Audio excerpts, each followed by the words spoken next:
mag-arrange tayo, mag-impake ako. So, may nabili akong bagong bagahe kasi yung bagahe ko is yun.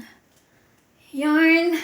So, may nabili akong bagahe na plastic.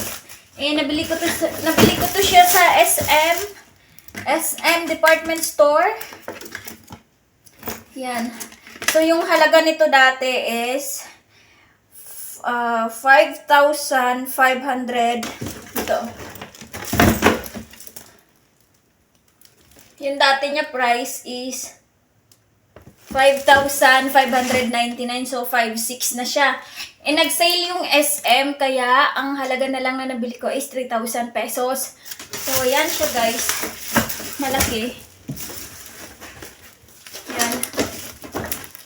So, mag-i-impake na naman tayo at mag-roaming around the world na naman tayo. Mga itsuserang palaka dyan. Na, ano. So, ayan, mag-roaming around the world na naman tayo. So, ganito siya.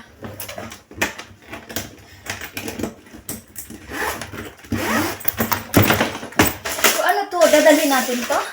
Heinz! O, diba? Ganito kami dito, guys. Oh. Tapos, ay, ang mga grocery na yan is dadalhin natin yan. O, diba? Heinz! Saan ka pa? Ay, naman yung mga ketchup. So, yan, mag-ano muna ako mag-impake. Magdadala tayo ng kumot.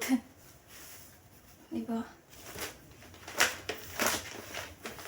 Para pag walang kumot na libre sa accommodation, at least may kumot na tayo. Ayan, syempre, yung jacket natin, pero iba-vacuum ko pa to siya. Kailangan natin ng jacket kasi winter.